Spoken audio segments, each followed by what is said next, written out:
வணக்கம். இன்றைக்கு பொருட்பாலில் அங்கவியலில் சொல்வன்மை அந்த அதிகாரத்தில் 5வது குறள். சொல்லுக சொல்லை பிறிதோர் சொல் அச்சொல்லை வெல்லும் சொல் இன்மை அறிந்து. சொல்லுக சொல்லை பிறிதோர் சொல் அச்சொல்லை வெல்லும் சொல் இன்மை அறிந்து. இந்த குறள் நிறைய பேர் நீங்கள் கேட்டிருக்கலாம், கேட்காம கூட இருக்கலாம். ஆனால் இந்த குறள் எனக்கு ரொம்ப பிடிக்கும்.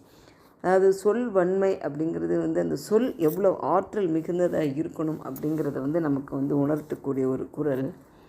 பாருங்கள், ஒரு சொல்லை நம்ம சொல்லும் பொழுது, நான் ஒரு சொல்லை சொல்லணும்னு நினைக்கிறேன் அப்படின்னா, அந்த சொல்லை இன்னொரு சொல்லால் மற்றவர்கள் வெல்ல முடியாதபடி அந்த சொல்லை சொல்லணும். லாஸ்ட் வேர்டு அப்படிம்பாங்க இல்லையா? ஒரு இடத்துல எல்லோரும் நம்ம நிறைய பேர் பேசிகிட்ருக்கோம். அப்படிங்கும்போது அவங்க பேசுகிறது எல்லாத்தையும் கூர்ந்து கவனிச்சுட்டு கடைசியில் நம்ம கருத்தை சொன்னோம் அப்படின்னா, இங்கே சொல் அப்படிங்கிறது ஒரே ஒரு வார்த்தை அப்படின்றது சொல்கிறேன். அந்த ஒரு வாக்கியமாக இருக்கலாம், எதுவாக இருக்கலாம், நம்மளோட கருத்து அப்படின்ற பொருளில் தான் இங்கே வருது. நாம் ஒரு கருத்து சொல்லிவிட்டோம் அப்படின்னா அதற்கப்புறம் அதை மறுத்து பேசவோ இல்லை அதை விட உயர்வாக சொல்லவோ அதுக்கு சமமாக சொல்லவோ யாருக்கும் எந்த வார்த்தையும் இருக்கக்கூடாது. அப்படி அந்த கருத்தை நம்ம சொல்லணும். அப்படின்னா நீங்கள் யோசனை பண்ணி பாருங்கள், எவ்வளவு நம்ம யோசனை பண்ணி எவ்வளோ நுட்பமாக அந்த சூழ்நிலையை ஆராய்ஞ்சு அதற்கப்புறம் அந்த தகுதியான வார்த்தைகளை போட்டு நம்ம சொல்ல வேண்டியிருக்கும் இல்லைங்களா?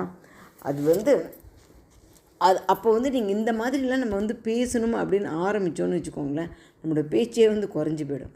இப்போ நம்ம பேசுகிற பேச்செல்லாம் பார்த்திங்க அப்படின்னா, ஒரு அரை மணி நேரம் நம்ம ஒருத்தட்ட உரையாடல் நடந்துகிட்ருக்குன்னு வச்சுக்கோங்க. அரை மணி நேரம் உரையாடிட்டுருக்கோம் அப்படின்னா, அந்த அரை மணி நேரம் கழித்து நம்ம நிறுத்தி நிதானமாக யோசனை பண்ணி பார்த்தோன்னு வச்சுக்கோங்களேன், அந்த அரை மணி நேரத்தில் எத்தனை வார்த்தைகள் தேவையில்லாது, எவ்வளோ வார்த்தைகளை வேறு வார்த்தைகளை போட்டு பேசி இருந்திருக்கலாம், எவ்வளோ வார்த்தைகள் பேசாமலே இருந்திருக்கலாம் அப்படின்னு நமக்கு நிறைய விஷயங்கள் புரிய வரும்.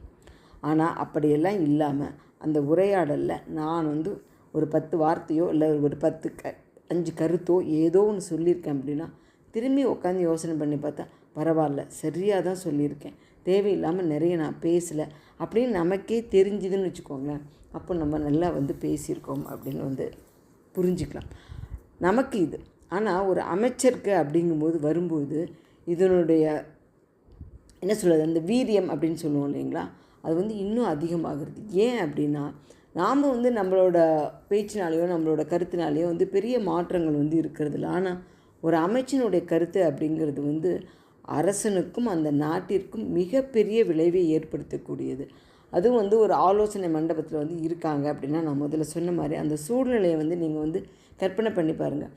ஒரு பெரிய ஒரு போர் பற்றியோ ஒரு ஆலோசனை நடக்குது அப்படின்னா, அவங்க எல்லாரோட கருத்துக்களையும் இந்த அமைச்சன் உள்வாங்கி அன்றைக்கு நாட்டினுடைய சூழ்நிலை, அரசனுடைய சூழ்நிலை, நம்மளுடைய படையினுடைய தகுதி, படையினுடைய ரெடினஸ் அப்படின்னு சொல்லுவோம் இல்லையா, அதனுடைய தயார் நிலை, நாட்டு மக்களுடைய மனநிலை, நம்ம நாட்டில் அப்போ இருக்கின்ற பொருள் வளம், இப்படி எத்தனையோ விஷயங்கள் அத்தனையும் அலசி ஆராய்ஞ்சு, இதுக்கெலாம் ரொம்ப நேரம் எடுத்துக்க முடியாது, எல்லாத்தையும் அலசி ஆராய்ஞ்சு தகுந்த வார்த்தைகளை வச்சு அந்த போர் முடிவை சொன்னாங்கன்னு வச்சுக்கோங்களேன்.